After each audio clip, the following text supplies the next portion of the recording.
Hello and welcome to another episode of the Mark Groves podcast. I think one of the most complex dances in life is being able to effectively manage conflict with our partners. That's true of anyone we love or like anyone we're in a relationship. That can be true of a stranger actually in a comment section of, of a social media post and Facebook or wherever the fuck we hang out now and argue about things. But my point being that romantic relationships, it's especially important that we learn this skill, that we learn this dance that couples do and how to change the dance so it's more productive, more intimate, more effective.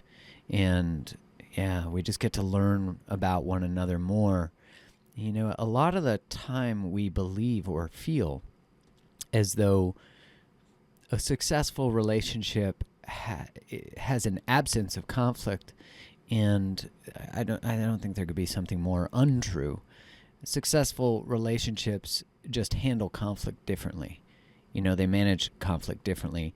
Conflict itself is really a bridge to deeper understanding, to deeper intimacy, to the healing of former patterns that we picked up as children. And really, a relationship that can learn how to do that dance and do it well can really bring us to whole new levels of ourselves. And if we can do it in romantic relationship, and I always joke that also in our relationship with our mothers, because moms seem to be triggering in a lot of ways, because it's our primary, main attuned attachment.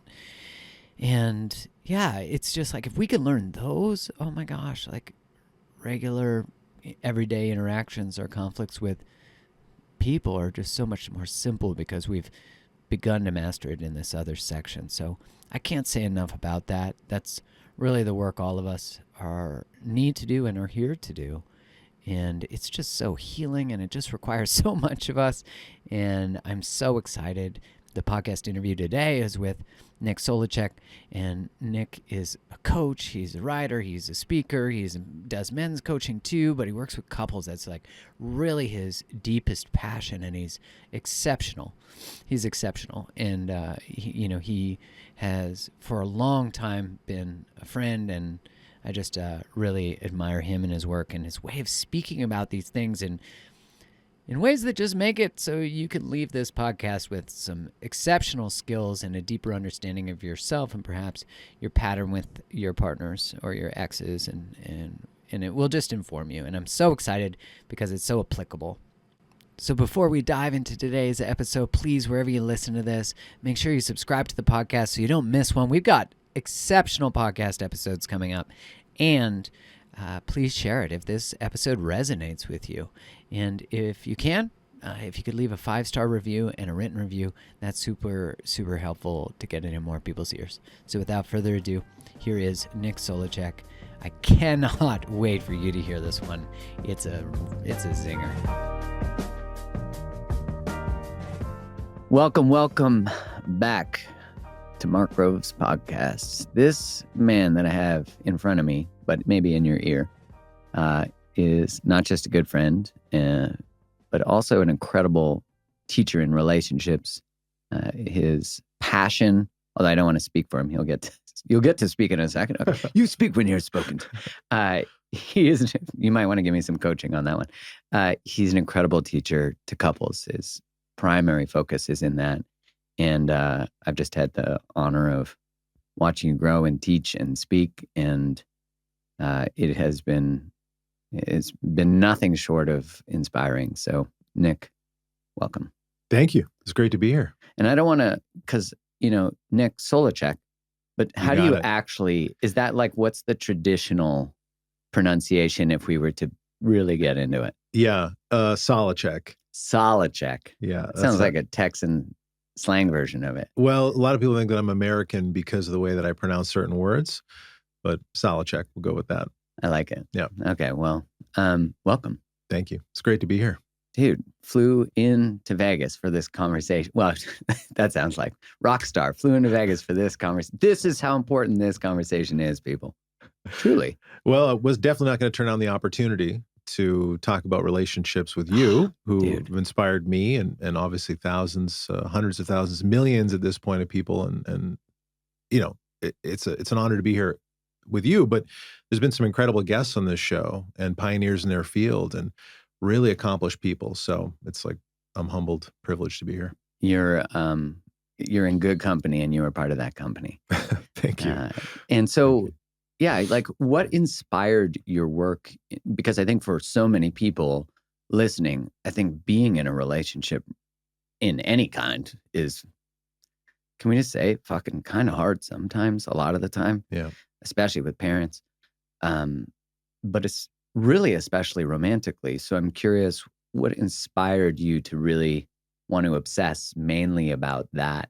Because you could coach and teach about so many things, but you really chose a specific space. Yeah. Well, I think a lot of teachers identify with the adage, you teach what you need to learn. Yeah. And so for me, I have a lot to learn and had a lot to learn about relationships. And I found that a lot of my relationships didn't make it past a 10 or 12-month mark. And there was some avoidant patterns, and there was just a real lack of understanding about how to make relationships actually work. So some of the primary beliefs I had were relationships end in a, burning flaming car crash. Marriage is a bad idea. Don't do that. Don't do that. And, best to maybe just not get too involved, right? Don't get too vulnerable or open your heart too much because it's going to end badly. So you can see how, obviously, with that set of beliefs that I had, that nothing really would go that well because it affects the way that you sort. It affects the way you see yourself in relationships. Your vision can be a little bit distorted. And you have to actually avoid some of those truths about your beliefs in order to get into the dating pool. Because if you just tell people, hey, I don't believe this is going to work, so let's, right. Let's explore this thing that might not get anywhere. Yeah. I feel like we could start a recovery group for this specific pattern. Because like I feel a lot of resonance to the pattern you're speaking of, what's interesting about that pattern is I find that my self-protective mechanism was that they just weren't a good fit. And although that is true based on what I experienced and based on where my self-awareness was at the time, I found that a lot of the upper limits I hit relationally with people who really could love me, as soon as there was like too much intimacy or too much emotional intimacy, I was like, maybe faster than Usain Bolt. I mean, that's a stretch. Let's be honest. I'm about half the height of him, but you know what I mean? Yeah, I totally get that. I personally feel that there's somatically something I'm beginning to understand about myself and about others, is that there's this capacity actually to take love in, to actually be able to receive it and to hold space for that. Kind of like holding space for money in a bank account. It's just holding space for a certain amount of energy and all the things that are confronting about relationships that make them so hard. So there's a lot of propaganda out there, and you've talked about this before on your podcast and in your work, that we're kind of have this distortion about what love is and what relationships look and feel like the whole honeymoon idea that you meet someone, you get all the dating stuff right, you ask the right questions, you choose each other, and then you reach the finish line and you get married, and That's then done. it's like, you're good. I know you now. Self-actualized. Right. And what everyone encounters and experiences is that that's not the case, that they come up against a lot of stuff. Childhood, how to deal with conflict, how to express themselves in a way that isn't overly critical or negative, how to get our needs met, how to deal with the difficult feelings and real fears and terrifying stuff that we actually might be coming up for us. We're not even aware that we're terrified. Right. So it's deeply complicated. And because of my struggles in relationship, it motivated me to learn more and get curious and ask questions. And eventually I got involved with IMAGO relationship theory and really got into the weeds with the psychotherapeutic approach and that model. I love that model. Yeah. Can you walk us through that specific model? At a high level, IMAGO is Latin for image. And essentially all of us have this image. You can think of it as a silhouette of these two people, which are your primary caretakers.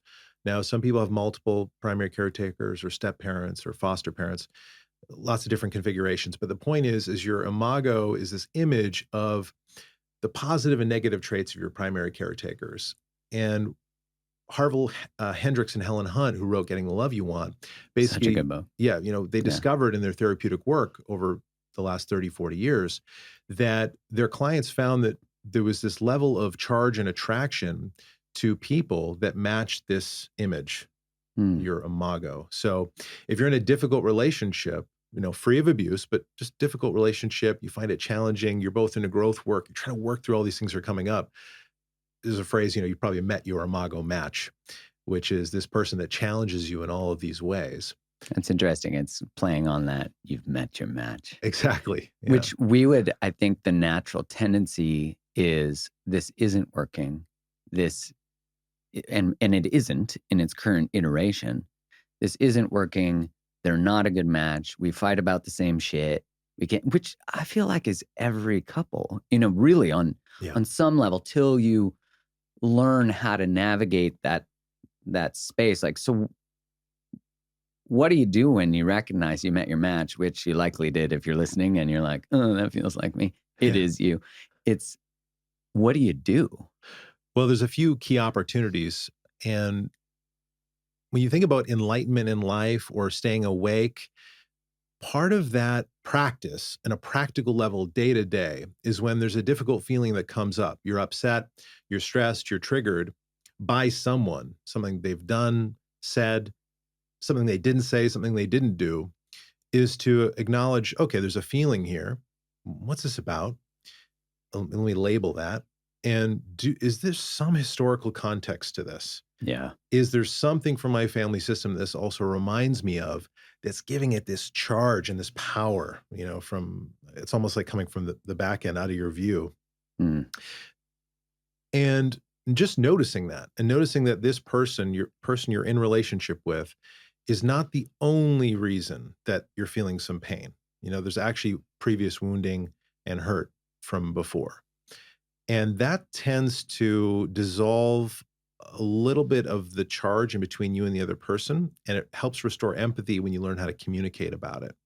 And that's what IMAGO practitioners do, is teach people how to communicate with one another in a dialogue format, which uses sentence stems. So, right now it's like you and me in a dyad, and I'll be given certain stems to work through and process what's coming up. So communication really, at the end of the day, a lot of the world's conflicts and issues boil down to communication issues. And those happen in relationships for a number of reasons. So people learning practical tools, not just vague concepts or complicated psychotherapeutic terms, but really okay, I can do this right now to process this difficult feeling, to have this difficult conversation with my partner. And what this boils down to ultimately for people is facing everything. So facing everything in your relationship, you can think of that as turning towards. What do you mean by that? So there's a number of issues that come up for everybody. Some people's relationships are more highly charged, some less so. Some people have reoccurring fights and patterns and things that they know are core issues.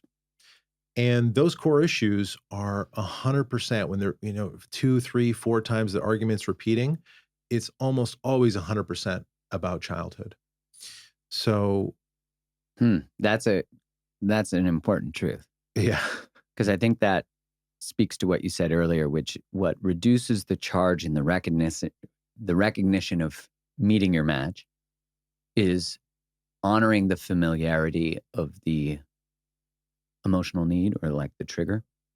And then recognizing when you're saying when it has this sort of historical momentum, I think it's from, I forget who said it, but if it's hysterical, it's historical. Yeah. And I think it's Hendricks and Hunt who say that something like 95% of conflicts are not actually about the current conflict. Yeah, you're never fighting about what you're fighting about. It's always something beautiful else. About that, because there's less. I'm not as angry about the toilet seat being. I'm never angry that the toilet seat's up. That was a bad example. Someone else might get upset if they fall in the toilet at 2 a.m.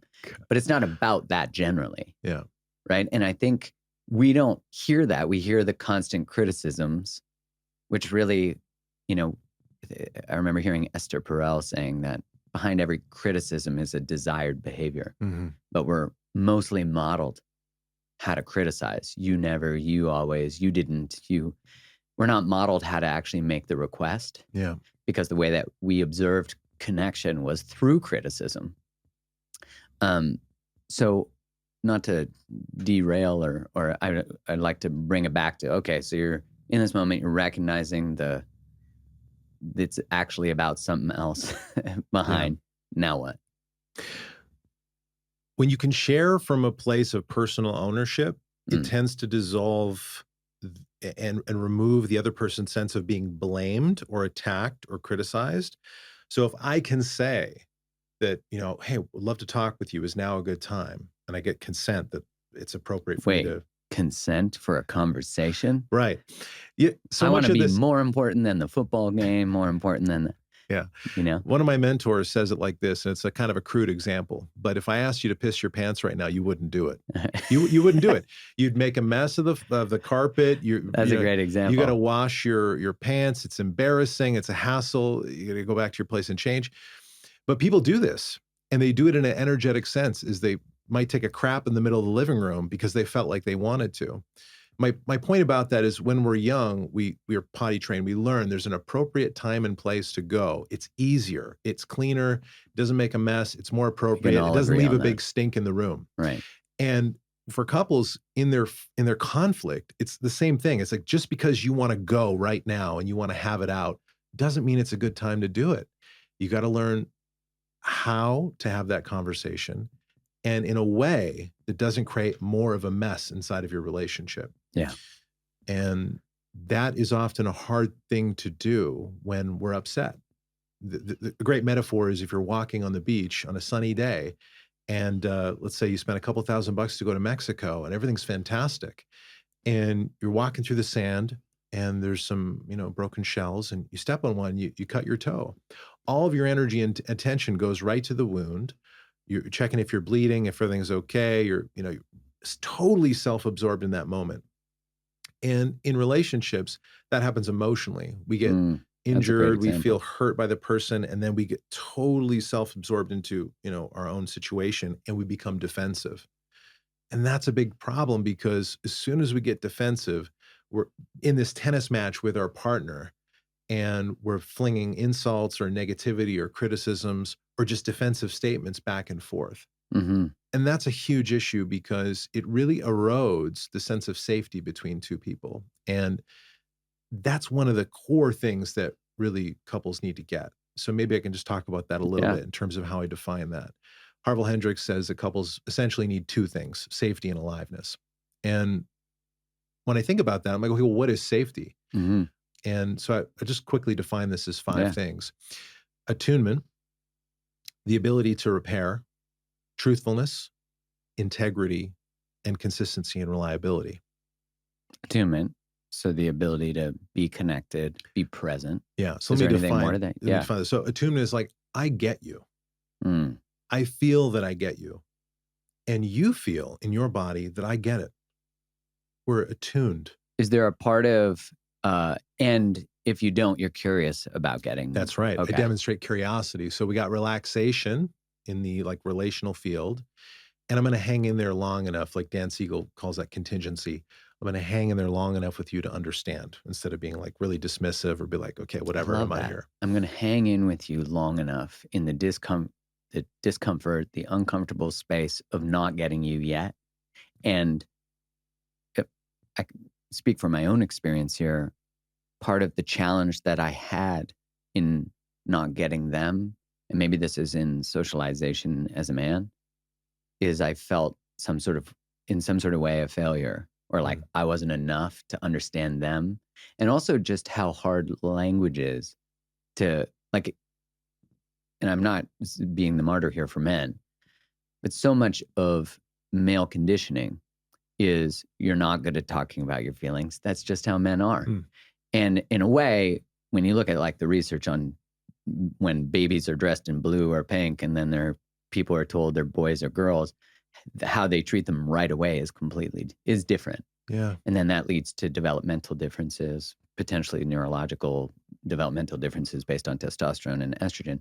But Mm. like, what's interesting about that is when I'm in relationship as an adult and my whole life, and this could be true for any gender or anything in between, because it could be true individually.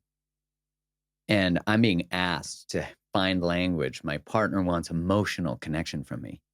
But yet, like, the world has taught me that I don't have connection to emotionality. Mm. And so, like, what I've always thought about, one of the greatest challenges as men, I know you do men's work too, so curious your thoughts on this, is the thing our partner most needs from us, regardless of the gender combination, is the very thing that we've been told has nothing to do with masculinity or is in some way in opposition to masculinity. Mm. And so I have to rebel and revolt against the model of masculinity to find connection. Yeah. But I also have to find language that in some ways I've been told to never use because you're a pussy or this, you're that, whatever it is.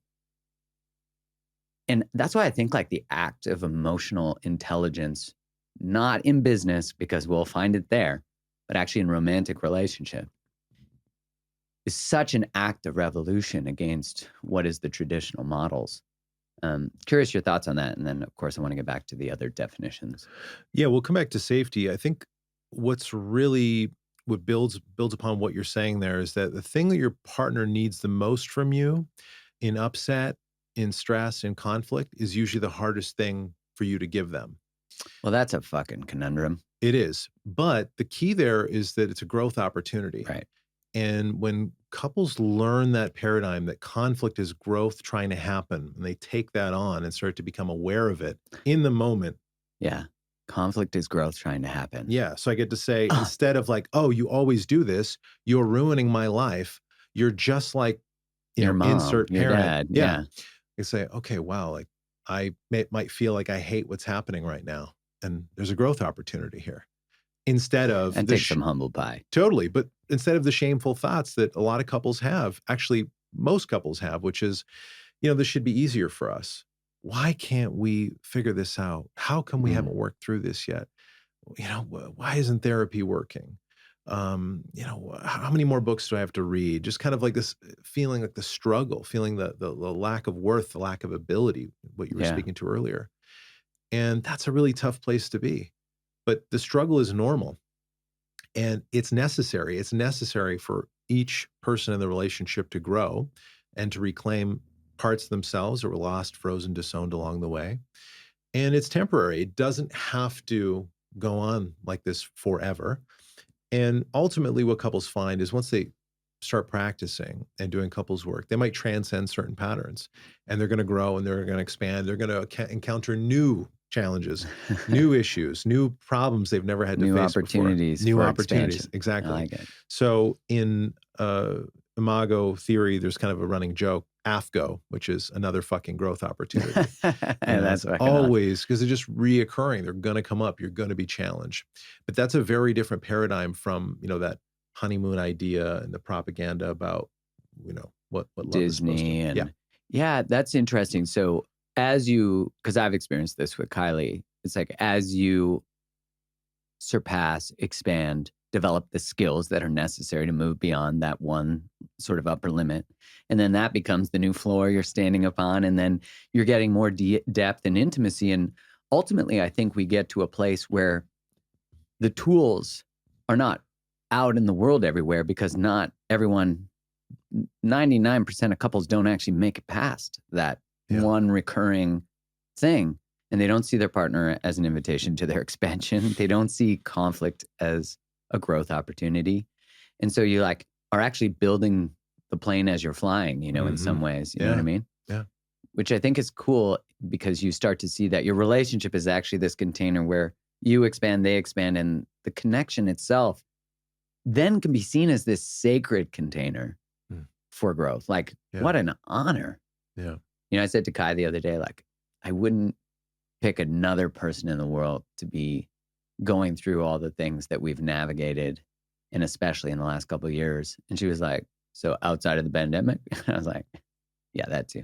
I was like, yeah, especially during something like a pandemic. Yeah. Wow, what a thing to try to co-regulate through with the the sensitivities of the world, Hmm. the fragility of communication. Yeah. So safety, speaking of safety, because really there's like not a collective experience of safety in the grand, but there is within certain communities Mm. that we create and shared conversations. Um, so so we defined attunement, and then what were the other ones? So I'll go through them quickly. So Yeah. attunement, we define that. Yeah. Integrity, actions matching words. So you're the kind of person that does what you say you're going to do, and Okay. you don't commit to things. You don't say you're going to do something if you can't do it.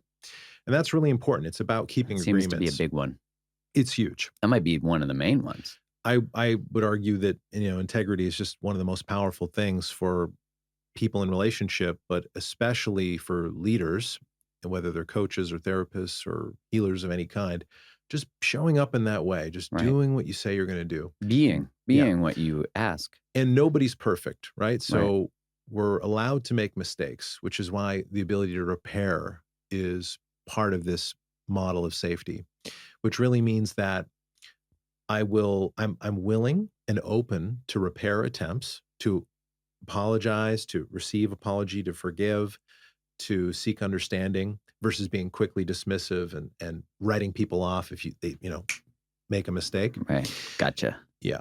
And prioritizing repair over less important things like video games or Netflix or the football game, and making sure those conversations happen in a timely manner.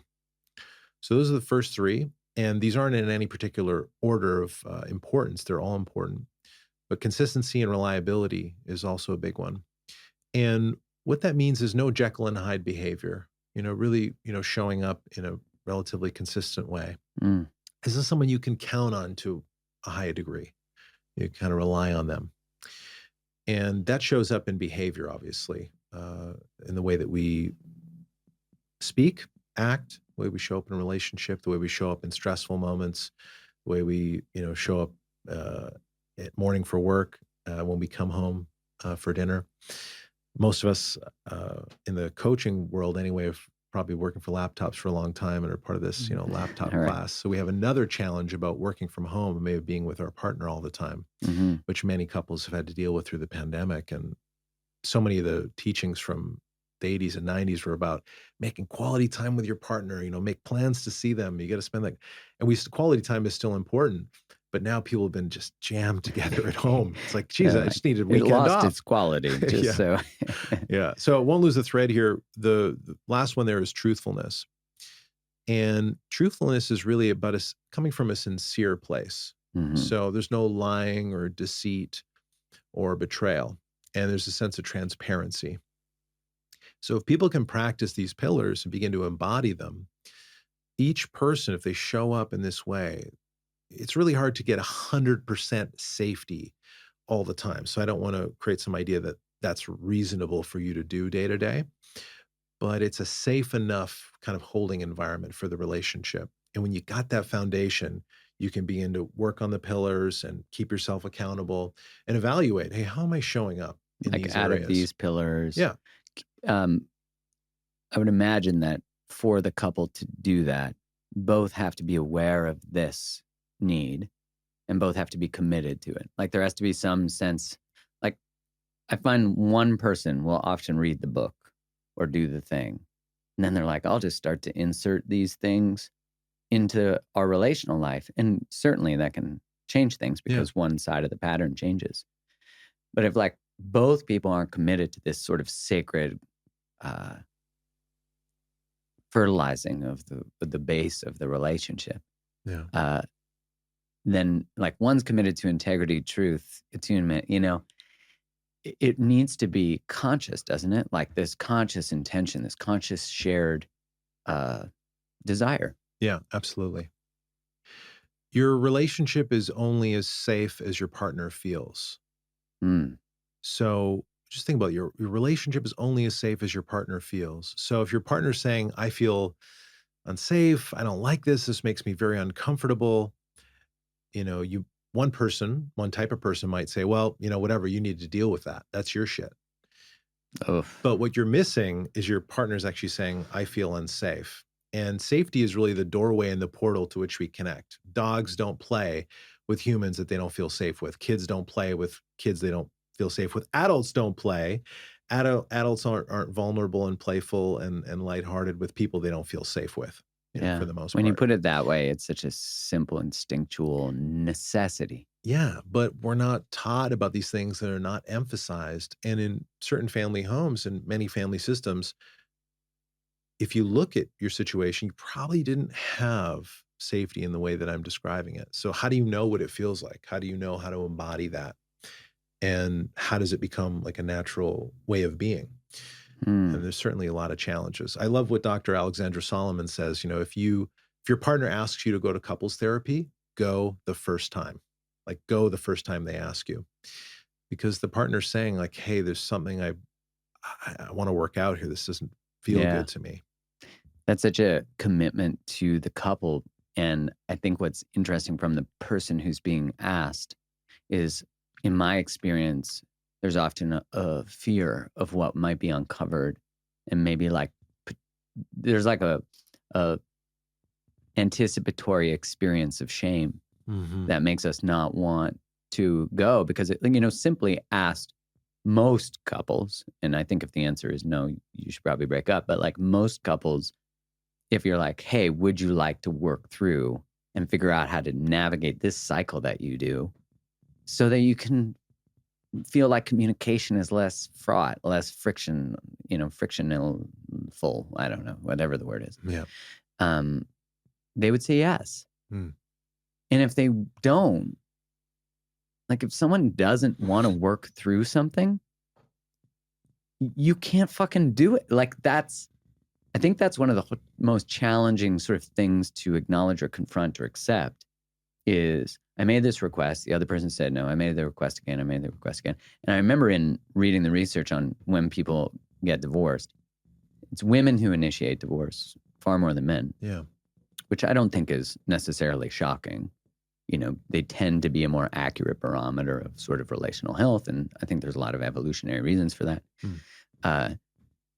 And it's about 2 years from the day the first, like, hey, we should go do this thing, till they walk out the door, no matter the side or the gender. And by then it's like, they're gone, and then we're like, fuck, I'll go to therapy now. Right. Well, I'll read the book. I'll change. Yeah. And then integrity. It's like, are you changing to get me back? Or are you changing because change is important, and then the outcome of that is relational success, which I think is, because we often change to get something, which the motivation can be there. Like the reason can be, you gave me feedback. I see I hurt you. I'm going to change. Yeah. But if I'm only changing on the condition I get to keep you, then as soon as you leave, that's probably gone. Yeah. I don't know. What are your thoughts on that? Well, there's something I'm thinking about as you're describing this, and it goes back to childhood in terms of the early journey between 0 and 7. Yeah. And there are some key things going on there around attachment and exploration and identity and competence that inform Tell us the way that people respond to stuff. And if you've ever heard the term maximizers and minimizers, there's essentially these ways people express themselves. And a great kind of example is that everything in the universe is pulsing and vibrating. And we have our own expression of that, our own pulse, our own vibration, your own vibe. And we're often attracted to someone who has an opposite style to us. And the way that that is built, and what people need to understand what this is built upon, this communication style, is terror and wound and hurt. So, for example, tell us more about that. If you grow up with a caretaker who is inconsistently available and cold, there is a wound there that gets developed for the child and a subsequent fear. And what that fear is annihilation, right? That I'm going to die because mom and dad or God, I have to attach to them to survive. I'm not able to take care of myself. And there's this biological imperative to survive, matched with a hurt and fear that maybe you won't. And so there's adaptations that get created, like isolating and detaching. So I have to protect myself. I shouldn't get attached to this person. They're not there all the time. They're not consistent. And when they are around, they're really cold. And I'm worried I'm not going to rely on get, them. taken care of. There's all different ways this forms. So if you have a parent who's controlling, smothering, dominating, you might develop a rigid personality because you have to be to maintain a sense of your own identity. Or you might avoid Create space, create step space away. because you don't want to get controlled or smothered. So without going too deep into all the specific examples, essentially there's the way I like to describe this is there's a yellow brick road that runs through childhood and it continues on into our youth. And there's all kinds of troubles that people need to navigate. Some people travel that yellow brick road relatively unscathed and they have a great childhood experience. While others, they venture off into the woods a little bit and they end up sliding down, either side of this road that I'm describing.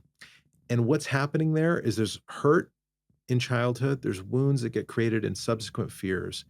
And the more you experience that, the more you get driven towards one of two styles, maximizing or minimizing. Yeah. And those two people, they fall in love. They love each other. They love each other. Opposites attract. The way Esther Perel says this is one person comes out of childhood desiring more freedom, and the other type comes out desiring more stability, more commitment.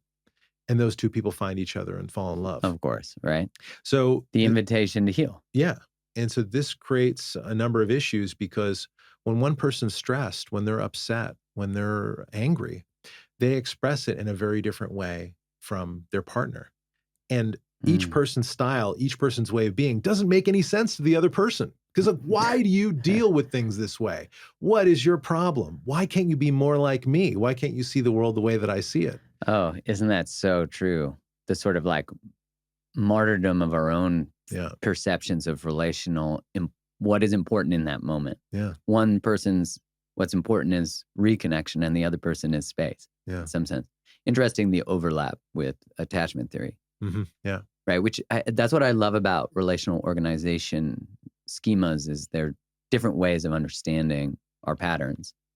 And so maximizers and minimizers find each other, which is this in the same sort of breath or language as you've met your match? Yes. Right. Yeah, absolutely. What an opportunity. Yes. Right. So there's some key opportunities, and it might make sense just to describe.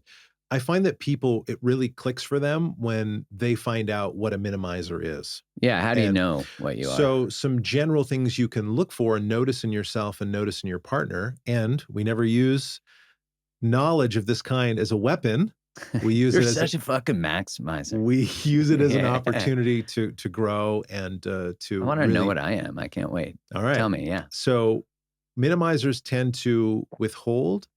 They tend to avoid attention. So the whole pulsing, vibrating thing in upset, in tension, in conflict is to minimize. So it's kind of a constriction. It can be like turtle going into the shell. Right. Quiet, keeping things to oneself. I'm going to figure this out on my own. I don't need other people. The withholding, withdrawing sort of sense. I feel like that's more Kai. Okay. Well, the maximizer has more of, I'm responsible for making this relationship work. We need to talk about this right now. Yeah, wait, who's that? Okay. What? Yeah. I want to talk about everything. And there can be some sense of urgency, and there can be just actually an openness and a willingness to talk to anybody about it, to get a second opinion. And these two expressions are opposite. One person's, the storm on the mountain, hurtling lightning bolts, and the other person's just like going into the shell, like, oh, and both people are just trying to get safety. Both people are just trying to protect themselves from those fears that they have from childhood, from their early attachment, early development. That's beautiful. So when I think about the 5 things then that are important for safety, in that moment where I'm seeking to repair, because that's ultimately what the shooting lightning bolts coming, maximizing is attempting, and the other person's maybe seeking space to then possibly repair. In order to regulate, I seek connection. In order to regulate, they seek isolation a little more, or time with self. That's really fascinating.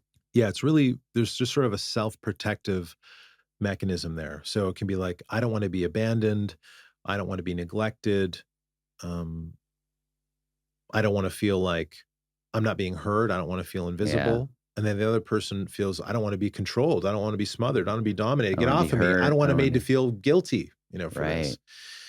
And it makes sense, no one deserves to have those experiences. But our fears are also not always reality. It's like, is our partner, just because they Right. went to the room and closed the door and they're reading a book for 3 hours avoiding the conflict, is it really that we're going to be abandoned? Are they really going to leave? Mhm. Or is this actually just a terror that lives in my body from, there's a historical context, and there's just the feeling that I just want this relationship to work. And Right. if they go to their room all the time like this and isolate, maybe it is going to end. Maybe, my fears will come true. So there's a couple opportunities for the minimizers. The opportunities are actually about being more present. Minimizers can appear calm, cool, and collected, but under the surface, there can be the same kind of anxious energy or storm raging. So for the minimizer to be more present, to open up more, to say something like, oh, I feel this, or I notice when you said that, I felt this way. This sort of taking ownership of emotions and letting their partner in a little bit on their internal experience. Mhm. That's the growth opportunity. And for the maximizer, the growth opportunity is to back off a little bit more, to contain more of your experience. That doesn't mean not talking about things, but it means just backing off a little bit. And the urgency that you feel to talk about it right then in that moment, maybe you make an appointment with your partner to, hey, I'd love to talk about this tonight or tomorrow. When are you available? Couples need to create agreements about what that time frame is going to be. So maximizer, again, containing, backing off more, giving a little bit of breathing room and space to the other person. And that, when people emphasize that and they start to practice and notice this, it tends to make a little bit of a difference. Yeah. But this is what I mean about facing everything, is facing these issues that come up and turning towards them, and turning, partners turning towards each other to say, wow, I really feel this way. And you know what, I notice I need some space right now. And I care about you and I love you. But can we talk about this in 30 minutes? I think I need to go for a walk Mhm. and just kind of center myself, because I'm feeling really activated or I'm feeling really upset. And I want to have this conversation from a little bit more of a grounded place. I mean, imagine That's if people beautiful. talk to each other that Right. way. And That's safety right there. right, because I'm Like, being I will be truthful. back. Yeah, being truthful. And then actually coming back, being Right. an That's the integrous integrity. person Yeah. and attuned, hey, I Soon. know this is When I'm important to here, I'm you. present. Yeah. That experience of empathy, connection. Oh my Yeah. God, like how much repair just exists through that statement for self too, because if I'm someone who normally minimized or shut down, and I feel like I've sort of slid down both sides of that fucking road, but Yeah. it's like, it's really interesting to think that even that statement is such a lean in for someone who normally would maybe withdraw. And for you listening, you might think of it as avoidance. Yeah. And I remember I just did a recent podcast with Sarah Baldwin, Hmm. who's somatic expert. She's unreal. And she was saying, like, for the person who is more anxiously attached, exactly what you're saying, like taking that space and learning to self-regulate. And the other person who takes more space, the more avoidant, the minimizer, actually learning how to lean into co-regulation. Hmm. Because that's the fear, is the regulation with other. Yeah. They don't trust. And I love these overlaps of ways of healing, because I think without the somatic work, really, what you're saying is somatic work. Hmm. It is the like increasing my capacity for whatever is my edge. Yeah. And so when I try to sort of bring in what you first said about who our match tends to sort of elicit the same desires, emotional need that we're not getting from, let's say, our main partner, our partner, is similar to a primary caregiver that we had. Mm-hmm. So I have that model. And then how I respond to that, I'm like being re-injured by my match to then have to make me stretch to my edge, and then also make my match stretch to their edge, because you said the thing our partner wants most is the thing that's hardest for us to give. And so if we can understand from a compassionate lens that we injure our partner in a way that's familiar, they injure us in a way that's familiar, by navigating conflict differently than the way that we originally had it modeled or patterned or what we observed, we actually begin to build new skills, Mm-hmm. and the relationship we can heal beyond in some way. Is that fair? The like template that we experienced with this parent, or what we observed in our family tree, which I think if you look up your family tree, you're just going to see the exact same or a similar thing over and over again. And I think that's what's so cool is like you start to, for the first time, lean in and you're like, this is the first time someone's fucking done this in my whole family tree. Like, that's why when you said that historical, the fear of annihilation, right? Like that word has so much to it because it should, because in the eyes of a 2-year-old, that's actually it. Yeah. And so it gives some beautiful context. Like, I love the way you're explaining it, because when you're in that moment and you're like, I just want to get through this. But the like emotionality of the abandoned, whatever it might be, 2-year-old, 7-year-old, abused, whatever it is, there's just so much there that it, at least when you have understanding, this mutual understanding of what's been occurring, I just feel like you can sort of exhale in some way. Does that make sense? For sure. Yeah. Well, it's a bit of a relief when these things make sense. When you Right. have a terrifying feeling in your body, but you don't understand it and you can't label it, you're not sure exactly Yeah. what it is and where it comes from, there's a lot of uncertainty associated with that. So, the anxiety continues, or it escalates to panic, or you go really deep into certain adaptations, which is just, these self-protecting mechanisms, Mhm. because you don't have the awareness yet to notice that, oh, I feel I didn't get invited to the team, or that person, wanted me to sit on this match. I didn't get invited to dinner. And that made me feel really unwanted. And like, oh, did I feel unwanted in parts of my childhood experience? Oh, yeah, I did. And certain, Yeah. so that takes a little bit of the, again, the power away from, um, really this energy that's behind sometimes blaming or criticizing or seeing other people as the pure source of your pain. There's actually There's like a an army, historical context. like a bunch of things. Yeah. Yeah. So that's part of the turning towards the truth, Yeah. making the relationship a safe space for previous truths to come forward and be healed. Yeah. Um, I'm curious. I want to understand 2 things. One, what do you mean by aliveness? Mm. Because you said safety and aliveness, right? Yeah. Are the 2 things. And then can we maybe walk through, for you listening, what a dialogue, or how to get into dialogue, imago dialogue, sounds like? Sure. So So aliveness, yeah. let's just clarify what aliveness is. I would define this as 5 things, I 5 love pillars: 5 pillars. 5 it up. purpose, presence, playfulness, positivity, and passion. Individually and collectively? So these 5 pillars are connected and they relate to each other in a certain way, but these are really about aliveness, about bringing aliveness back to the relationship, or nurturing it, nourishing it. Passion covers our joy in life, sexuality, our hobbies, interests. That's that sense of vitality and Right. zest. Get out of bed. Adventure. Yeah. Yeah. You know, purpose is a cause, something that you are about. And there's a chief aim in life. Presence is commonly used, about being present in the here and now, the fountain of well-being, just here, being with another person.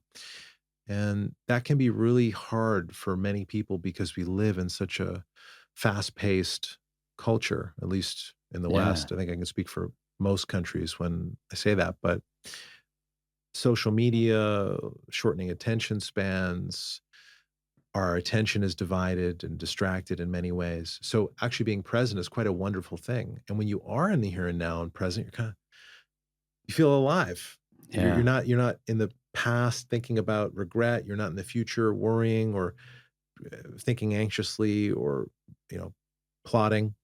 You're just here. So playfulness and positivity are the other 2. And playfulness is that sense of lightheartedness, that sense of not always taking everything too seriously. It's good to take yourself seriously, but it's also good to be able to laugh, let things Yeah. go. And there's a lot of scientific evidence that suggests that playfulness is just a really important thing for relationships and for their longevity. Really And important for repair too, isn't it? very Like important. humor, Yeah, and being able not to laugh at yourself. avoidance, but Yeah. like not using, because I've definitely used humor to sort of deflect, not have to deal with shit. Mhm. But now I've sort of learned how to, once it got called forward by my lovely fiance, early in our relationship, it what was a survival strategy, Mm. really, so I could fit in, so I could be funny, so I could belong, um, has, instead of a way of sort of protecting myself, but also giving me significance, it's now become such a shared way of cultivating joy within even the sticky parts, you know? Yeah. Yeah, I appreciate that clarification. Positivity is the last one. Mm, And positivity is really powerful and it's important. And positivity can be like being able to reframe negative events, not like toxic positivity where you deny suffering or you deny difficult challenges that you've faced or going to face or currently dealing with, but positive in the context that, I'm gonna get through this and we can work through this. And there's kind of this global sense of like it's gonna be okay, hmm that's just a great foundation. And the Gottmans have proved that you really need a ratio of positivity to Right. negativity to feel that sense of joy and fulfillment and satisfaction in your relationship. So that's how I would classify aliveness. And 5 pillars for aliveness and 5 for safety makes it easy, makes a perfect wheel, which I've got wheel of relationship, which I give to couples. And it's a self-evaluation, just like the wheel of life Mm. that a lot of facilitators use to get a sense of where people think that they're at and identify growth opportunities. So when you're thinking about aliveness, I'd imagine not only are you thinking about those pillars in the context of you and your partner, but I would imagine those are also like, do you think about it first from the individual? Or do Ye you think about it like my playfulness, my purpose, or the relationships collective? So great question. So it's really important that the individuals feel these like a sense of purpose, for example, but also that the relationship Has has a purpose. purpose. Mm. So that's really, about relationship vision Yeah. and two people co-creating something. A great way to do a relationship vision is for each partner to write down all the ways that they really want to see the relationship. And I want this kind of sex life. I want this kind of bank account. I want to feel this way in the morning. I want to live in these places. I want X amount of kids. Really describing the lifestyle elements, the location, the feel, the whole tone of your life. Hmm. And when each person does that, that you don't just jam the two together and just make one big list. You actually exchange lists, and each partner can go down and say, "Oh yeah, this is I agree with this. I agree with this. I want this." And the similarities, you develop a relationship vision from that. And the things that are different, those become topics for dialogue. Those become topics for conversation. Mm. So we'll For just segue. curiosity, for Yeah. understanding. Yeah. So we'll just segue to, what you asked is, hey, what would a dialogue be like? What would it actually be like to practice an imago dialogue? And the first thing that we'll do, and I do this to all the couples that I work with, because we're always practicing in session, training for the real world scenario where sometimes you're on the battlefield in relationship. You Right. find yourselves You in need these this model. difficult, yeah. I find what's interesting about imago dialogue, and I know the Gottmans have similar sort of framework, Mm, that they are based off how countries handle conflict. Like, well, some are not using it currently, but yeah. like how we would hope that conflict resolution is done. Uh, and what I love about imago dialogue is, although it sounds, I think its structure can feel sort of clinical and Yeah. our experience of it can feel rigid. Hmm. It's so important because it gives language and a framework that we can move through much quicker once the couple navigates mastery. But if you've never had the actual tools of like A, B, C, D, E, and you're just always going to Z, which Z is fuck you, or Z is hang up, or Z is critical, or whatever it is, this really allows you to heal so much through this structure. So I'm really excited for Yeah. people to hear it. So there's a couple important things. Yeah. Basically, the setup is that there's a sender and a receiver, and those are not fixed positions. They will rotate, and one person might need to send a frustration or send a appreciation or to talk about a caring behavior that they really want to see more of. And there's a number of different dialogues, but the point is here is one person's a sender and they say, "Hey, I'd like to make an appointment with you, or I'd love to talk in 30 minutes." I really like the appointment. Yeah. Are you available? Is now a good time? And what that does is it's honoring boundaries, saying that just because I want to do this right now, remember psychic potty training, just because I want to go right now doesn't mean it's a good time for you. Mm. So get the consent. And if it's a no, I'm going to accept that. Okay, you're not available right now. And the partner needs to say, this is when. This is when. Okay. And in a reasonable time frame, not like What's we'll reasonable? talk in 6 months. I say 24 hours. 24 hours, I Is that think, what is you great. come up with? For some people's lifestyles, they might say 48 hours. That's a long time to sit on something. I think the like maximizer in me is like, don't you fucking do that. Right. Don't you try 48. I'll fucking come for you. Yes. Cut you. So there's this kind of sense of trust that gets built when someone requests a conversation, a dialogue, and the other person honors that appointment and shows up. Integrity of it, Integrity. So that's how all these setups start. And I practice it, even though couples have done it before with me in sessions. We start that way just to pattern that thing. Okay, I'm supposed to ask, not just assume so that good. I want to talk to you right now about this. So we're doing it. Which is generally how it works, is like, I find it's funny because it's like in the climax of the movie, while you're deep in some work, it's the goal line in a football game. It's when your partner's on a trip. It's like, I think sometimes the attempt at dialogue is a test to see if we're important enough. And we have to like remove that sort of test away from it, because if they say, no, I'm not available, because most people, if you don't have that deadline of, let's say it's 24 or 48 hours, where then the person requesting has to learn how to self-regulate and the other person's learning how to lean in. If you don't have it, some people will be like, yeah, I can't talk right now. But like in 5 years, when shit really blows up, we'll dig this one up. Yeah. And I really think that's where so much gets swept under the rug, because we're not actually attending to these things that need attention. And, so much of, once you navigate these things well, then the relationship really develops, as like the Gottmans talk about, this low tolerance for negativity.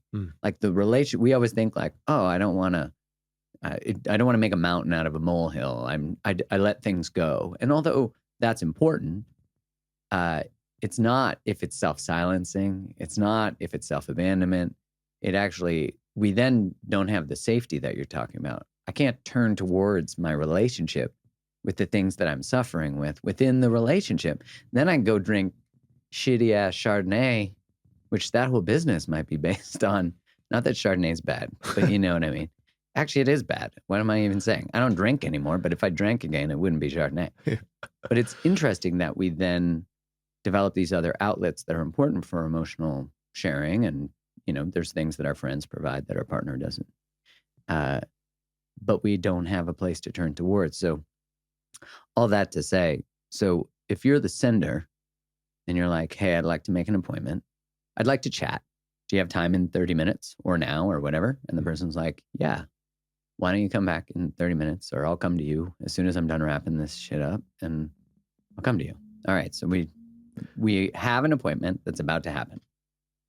So there's a couple key sentence stems here. And what's important for the sender is that they're taking responsibility for their reality, and they're using I statements to talk about, I feel this way. And when I notice this, or I see you do that, I feel, right? Okay. So essentially what I want to talk to you about is, and you fill in the blank in the way that I'm suggesting. And in a dialogue process, there's mirroring. So what that means is, if I tell you that the sky is orange and I saw pigs flying today, and there were 7 tornadoes in the front yard, you're not going to say, that's ridiculous. You're making it up. I don't believe you. You actually say, oh, okay. So what I hear you saying is that the sky, and pigs Orange. flying. There's pigs flying. Yeah. There's 7 tornadoes. Because dialogue is not about, attunement to another person is not about agreement. It's about understanding. Attunement is not about agreement. It's about understanding. Do you hear that? Yeah. Do you hear that? Because that is, it's like conflict successfully navigated is not agreeing with one another. Yes. Right. That's, I think we all could use that statement regardless of the relationship. Yeah, it's big. And the experience, the felt sense of being in dialogue when you're doing this properly is that, okay, I'm sending to you and you're actually listening. And that is kind of revolutionary in its own thing. It really is. Right? That I'm going to actually talk and you're going to listen. And this is where people get into a lot of trouble, and why Harville says that talking is the most dangerous thing that couples do, because we sometimes talk in monologue, or one person walks into one person walks into their partner's office, for example, and says, "You left the dishes on the counter again. I told you not to do that." And now it's sort of monologue, talking at and talking down, and then there's inequality. There's a hierarchy, yeah. And that's naturally going to send someone into a little bit of a defensive state because they're maybe feeling attacked or criticized. Or I don't like hierarchy. Condescension. Yeah. Trigger. For sure. Well, for everybody, it's not a good feeling. And this is why the dialogue tries to slow things down. So if you want to go fast in your relationship, you want to make a lot of progress, you got to slow it down. And that's what the dialogue does. It's a trauma-informed process. Makes you have to regulate. Yeah. And you're co-regulating because of the mirroring. Yes. So you say, there's pigs flying, sky is orange, 7 tornadoes. So my reflection is, what I hear you saying is da, da, da, da. Yeah. And that's it, right? That's it. And then the magic question for you in this dialogue is there more about that? Oh, yeah. So I'm gathering. So I sum up, did I get that right? Is there more about that? And then you get to go again. I say, yeah, and it was raining. And I elaborate. So what's happening there is you with sincerity. Not with, any more you want to tell me about? Shit, this could be hard.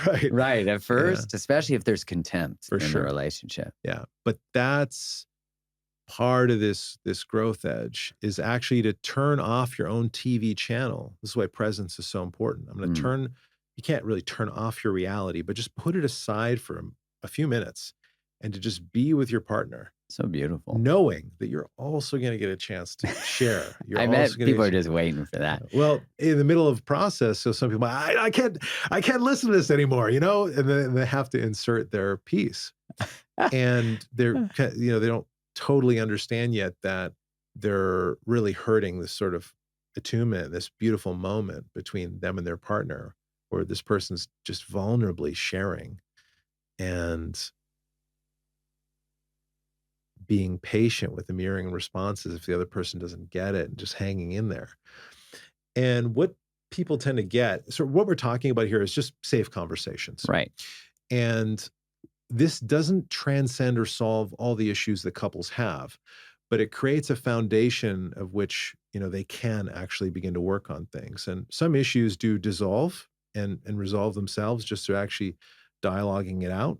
Because the next stems that come from this, it's hard to cover all of the nuances and subtleties of the dialogue. But the sender is going to have a couple sentence stems after, what I want to talk about. Here's the core theme. What hurts me about this is, what I'm afraid of is, what this reminds me of childhood is. Ooh, okay. What I want to talk to you about is sky's blue or whatever. All that's, I just gaslit you. Sky's orange. What a fucking practice makes perfect. How fucking ridiculous. I actually worked with this couple once where we were doing the dialogue, and it's just so funny because she was quite reactionary and he was quite tender and soft. And he was sending. She's like, "Can I fucking say something? I got something fucking to say about that." And I was like, "No, you can't. You get to sit and listen." And I remember her just gyrating, but how transformative that was, because he finally was feeling like a bit of emotional safety. I think that's why the interventionist teaching this is so important, because you're actually, in the work you're doing, is you are actually regulating for them Mhm. and kind of refereeing it. Is that fair to say? Like there's someone modeling safety Yeah. and regulation. Yeah, I mean, if you think about it this way, sometimes leading session that way is like when you go to disco bowling and they inflate the gutters. And so it's just keeping, the couple in the right direction. They Yeah. don't have to be straight, get it perfect, get a strike, but just don't go into the get gutter down. there. Don't Right. go into that negativity. Don't go into the blame, the finger pointing, the shaming, the talking down to your partner. Just stay here within these sentence stems. And that makes a big difference. And it's kind of like the training wheels again for the real life to have these Yeah. conversations. And the reason going slow gets you results is that when you slow it down and take your time with this and practice it, you begin to quickly identify, because you're going to be talking about the core issues. You're going to be talking about the reoccurring themes. Right. So you're going to quickly identify that, oh, like I have these hurts and fears and I have this childhood memory that's not always present and conscious to me, but is running in the background. And wow, that's a powerful insight. I didn't realize how much energy I had on this subject around the dishes, but it was really about this childhood experience of being not considered and dismissed and not acknowledged. And that also gives the other person a sense of empathy, like, oh, wow, there's all Context. this coming Yeah. up for you. Wow, I didn't know that. I don't think about that when I just leave my plate on the counter. Okay, well, maybe a growth opportunity for me is to not leave my plate on the counter and to really show up in this different way that begins to contribute to my partner's sense of healing, really. It's like being allies in each other's healing. Okay, so just so I like for the person listening and for me, we've got explain what it is. What's the next one? What I want to talk about is hurt, fear, childhood. So what hurts me about this is what I'm afraid of is what this reminds me of from my childhood. And you can actually do this by yourself. So if you have a difficult moment, difficult feeling, something happens, your Oh, that's a partner does great something, or you're at internalization. work and your boss says Yeah. something, or your friend does something, you can actually say, okay, what's this about? What am I hurt by? What am I afraid of? Is there a childhood Where memory? does it remind me of? Yeah. The feeling, the experience, like the trigger. Yeah. How you feel from whatever. Yeah. This feels transcendent in some ways, like to have that internal sense of awareness, and then to bring that sort of trust and space where you're sharing with your partner these things that your partner's job, you're saying the whole time is, it's what I hear you saying is this. Is there anything else? And then how do you know when you go from one to the next? You go from one to the next when the sender feels complete. Is that a request from the listener? Like, do you feel complete with that? It's really, is there more about that? Oh, and they say no. And Okay. they say no.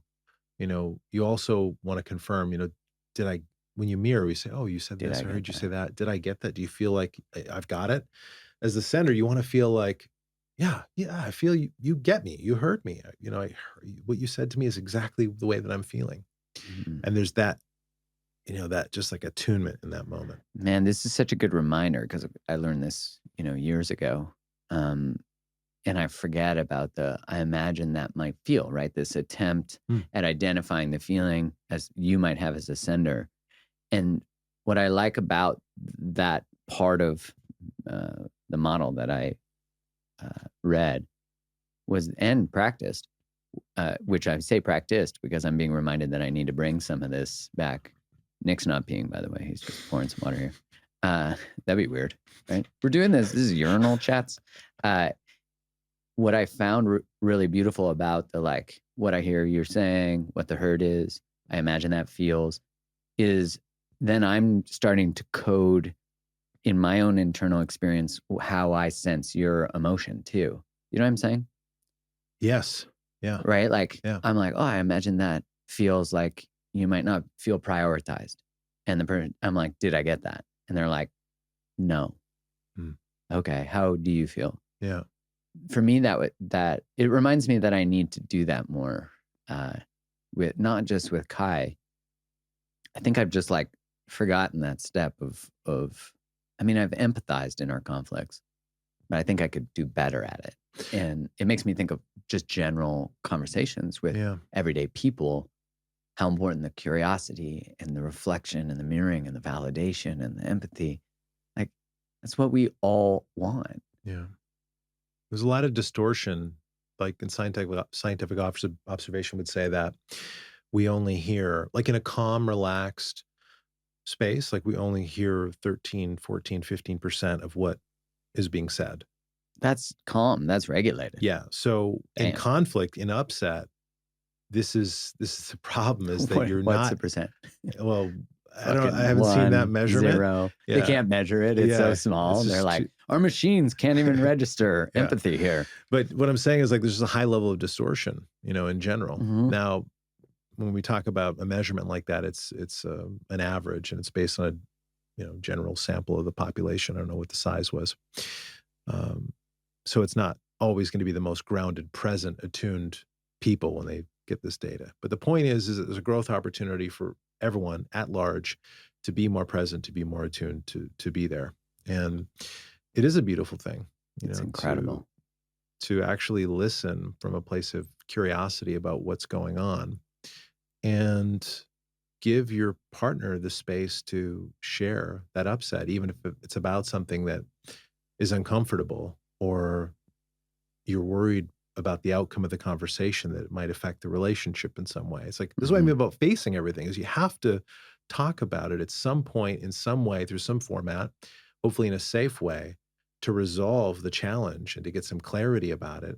And maybe there's behavior change, right? The dishes example is kind of classic, like, oh, I'm just not going to do that anymore. And then not doing it. And 'Cause not do that's it, follow through. But it's funny how much of couples work actually boils down to just don't do that. Don't do Right. that anymore. Just stop that. Yeah, stop that. Don't go into your not good enough story. Don't blame your partner, right? Don't hurl insults. Abusive behavior aside, the complaint and criticism thing is just really common.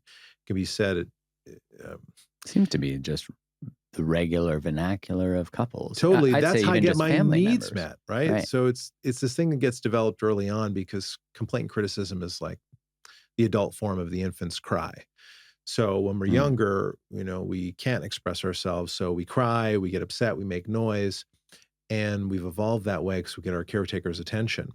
And then we kind of learn that, oh, okay, I want this candy bar, so I'm going to throw a fit, and then I'm going to get what I want.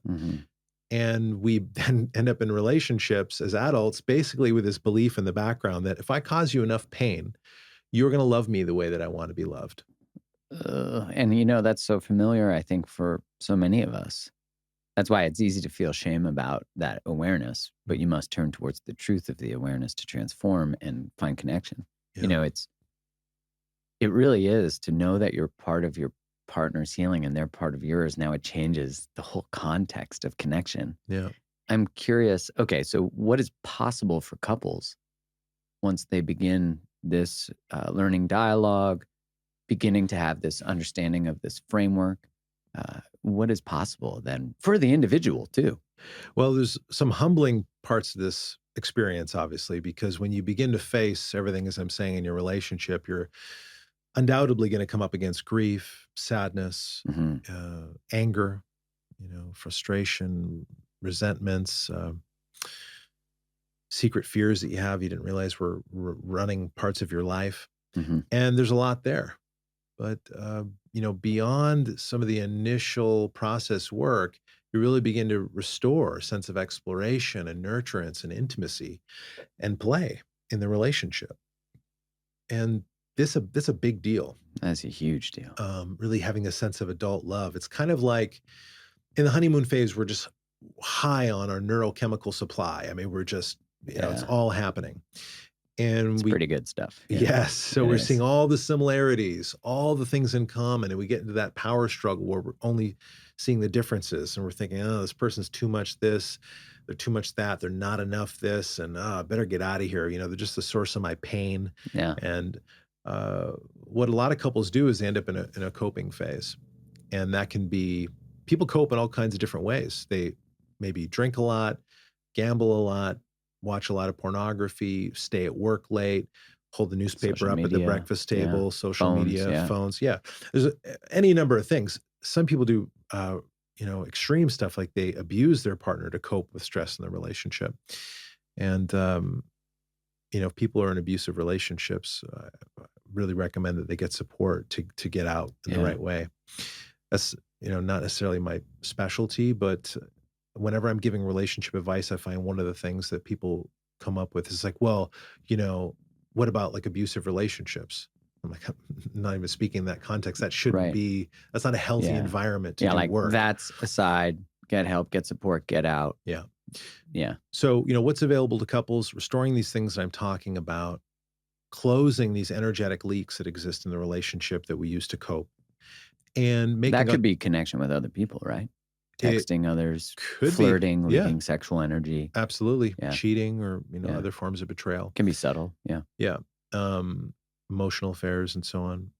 There's so many different ways that we do it. And typically the coping we learn. So, for example, this is part of our like nurturance is we can take on one of our caretaker strategies to deal with our current partner. So, Man, for example, so like true. I'm in a relationship with a woman, and if I look at the way that my father dealt with his stress with my mom, I can see some patterns about how I might relate or have certain thoughts about my own partner. So I've adapted some of the strategies. I've like learned, oh, this is how you deal with your partner when she's upset. I've done that. Yeah. Yeah. Definitely. So you learn a little bit about that coping and make a conscious commitment to actually be in a conscious relationship, to practice things we're talking about, to embody safety, to create a relationship vision and bring back a sense of aliveness. And inevitably, what couples are going to experience is a sense of satisfaction with that. And there's going to be new challenges. But when you get to those new levels, those new experiences, those other core issues that come up, you're going to have the tools, you're going to have practice, you're going to have some foundation that you've built on Some to success that you've seen. yeah. And That's beautiful. what that's really about is resilience. Yeah. Okay, we're going to work through this, right? We're not just going to throw the relationship out the window because we have these conflicts that we haven't been able to work out.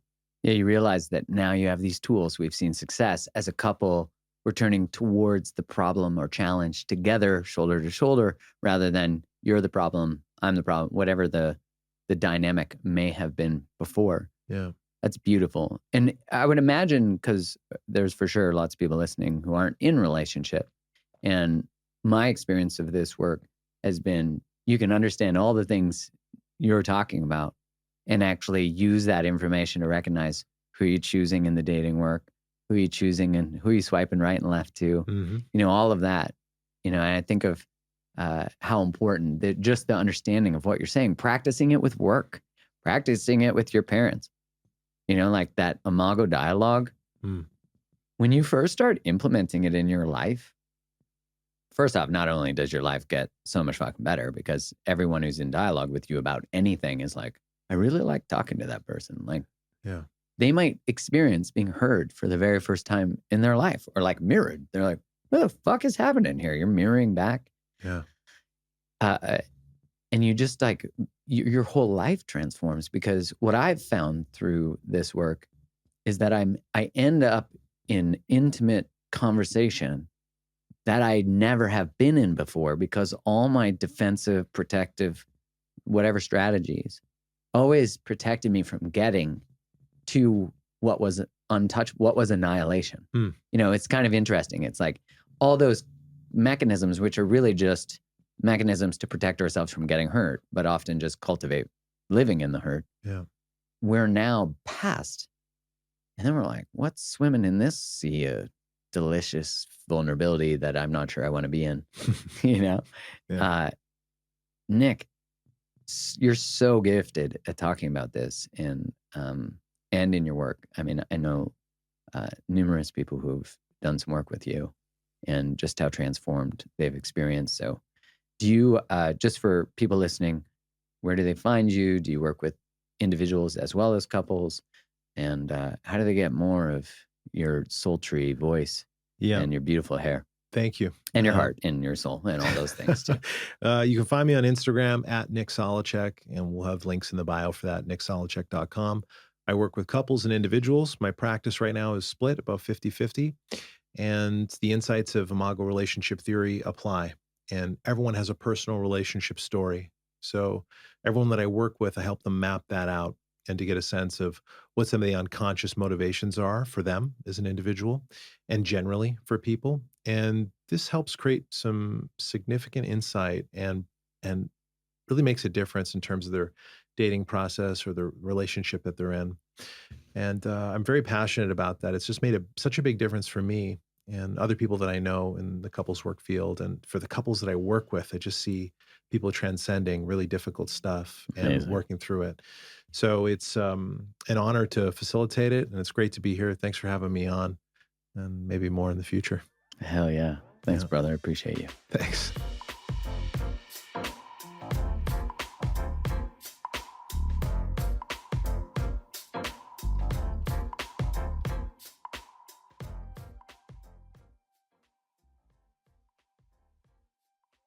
When there's a difficult feeling that comes up, you're upset, you're stressed, you're triggered by someone, something they've done, said, something they didn't say, something they didn't do, is to acknowledge, okay, there's a feeling here. What's this about? Let me label that. And is there some historical context to this? Yeah. Is there something from my family system this also reminds me of that's giving it this charge and this power, from it's almost like coming from the back end out of your view. Mm. And just noticing that and noticing that this person, you're in relationship with, is not the only reason that you're feeling some pain. There's actually previous wounding and hurt from before. And that tends to dissolve a little bit of the charge in between you and the other person. And it helps restore empathy when you learn how to communicate about it. And that's what MAGO practitioners do, is teach people how to communicate with one another in a dialogue format, which uses sentence stems. So, right now it's like you and me in a dyad, and I'll be given certain stems to work through and process what's coming up. When there's a difficult feeling that comes up, you're upset, you're stressed, you're triggered by someone, something they've done, said, something they didn't say, something they didn't do, is to acknowledge, okay, there's a feeling here.